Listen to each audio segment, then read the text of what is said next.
8 causes of chemical pregnancy loss.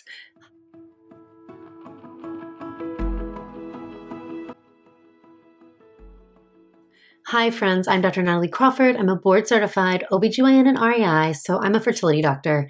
And every single day I talk to patients about their health, hormones, their fertility, and about pregnancy loss.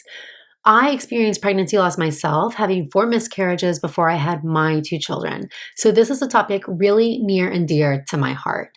And one thing that I find very commonly is that many doctors are really quick to dismiss pregnancy loss because ultimately it is overall common, and often there is no direct or identified cause besides presumed abnormalities with the embryo. But that doesn't mean that you have to take that as just the answer. And specifically, if you're having recurrent or repetitive losses, you've got to be an advocate for yourself. So even though that might be the most common cause, is that what's going on in your scenario is always a big question. So I always think it's important for you to understand what's going through my brain when I see somebody who's having pregnancy loss.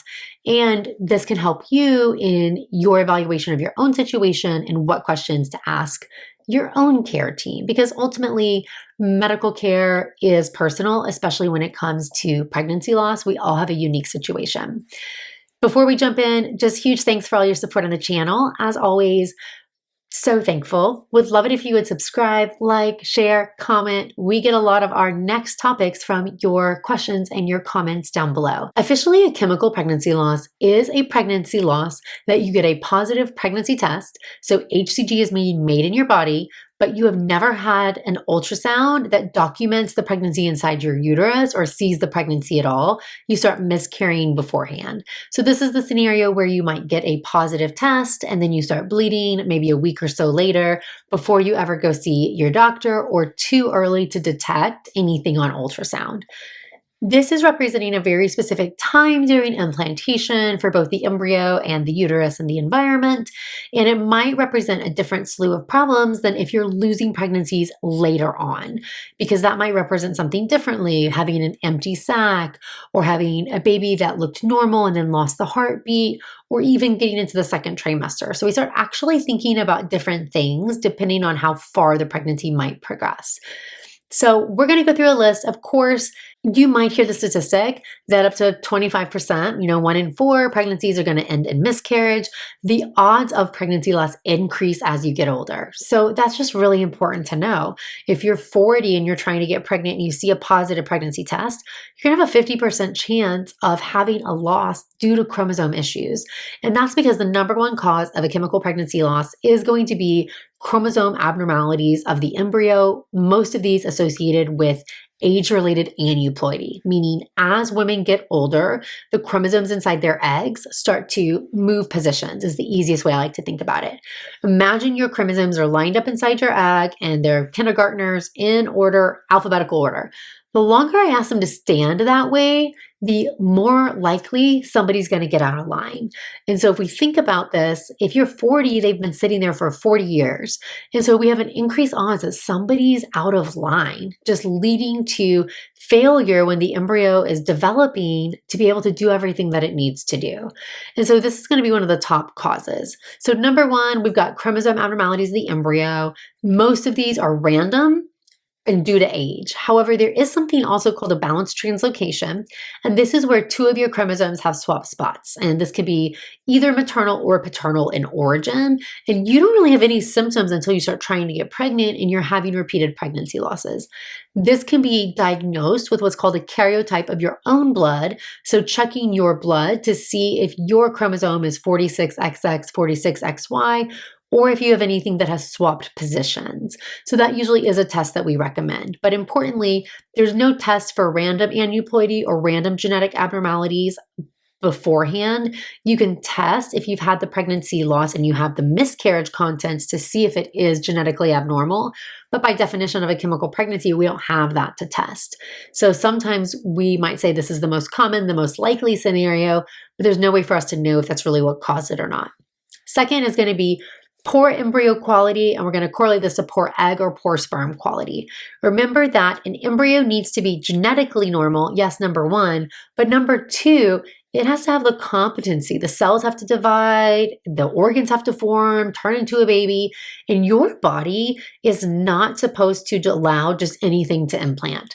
So if that embryo is not giving the right signals back, what is going to happen is it's not going to be able to keep up growth. It's not going to be able to secrete enough HCG to stimulate enough progesterone, and it's going to do what it's supposed to do, which is tell your body that it should miscarry if it can't keep up. Now, a lot of egg and sperm quality can be related to maybe lifestyle or environmental factors, can also be related to age. Sometimes it's also just random, but people who go through IVF really know that this one is a CHOP cause because all genetically normal embryos do not implant or become pregnancies.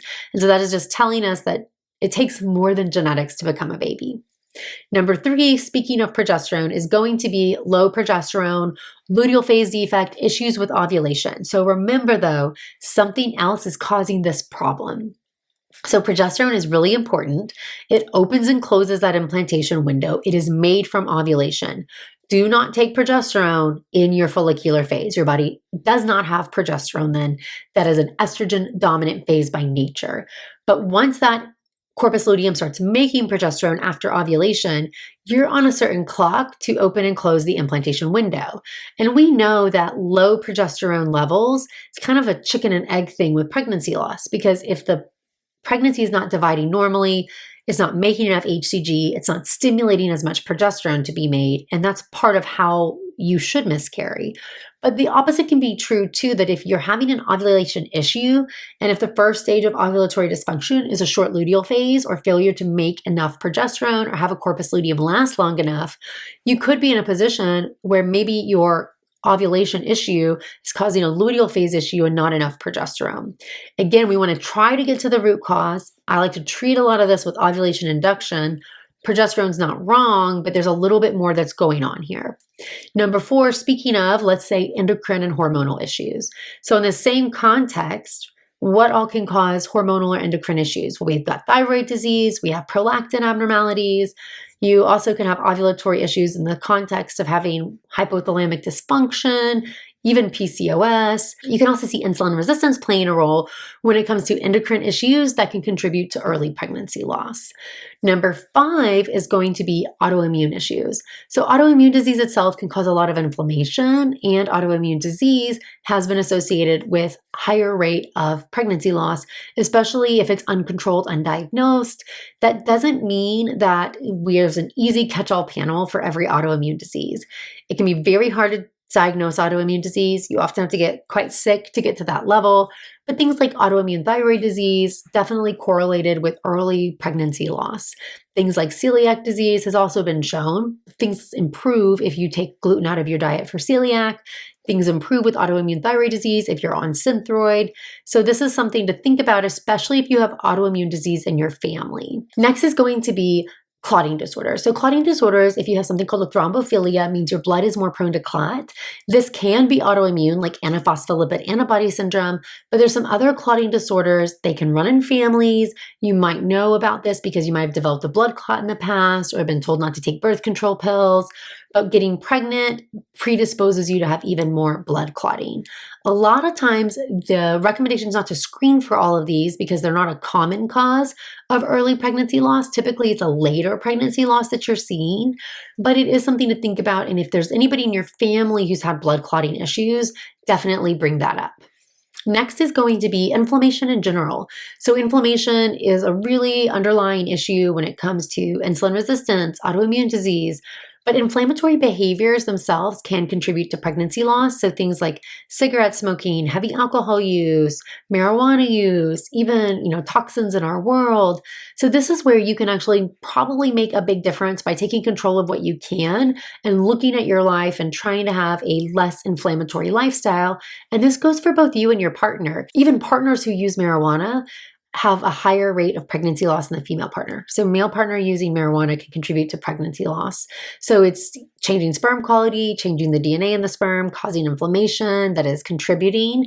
So we can't discredit partner factors as well. And then last is going to be uterine issues. And this is big, but it is important. This could be birth defects, scar tissue, polyps, which can cause inflammation inside the uterus, fibroids inside the uterus, something called endometritis, which is just an inflammation inside the uterus.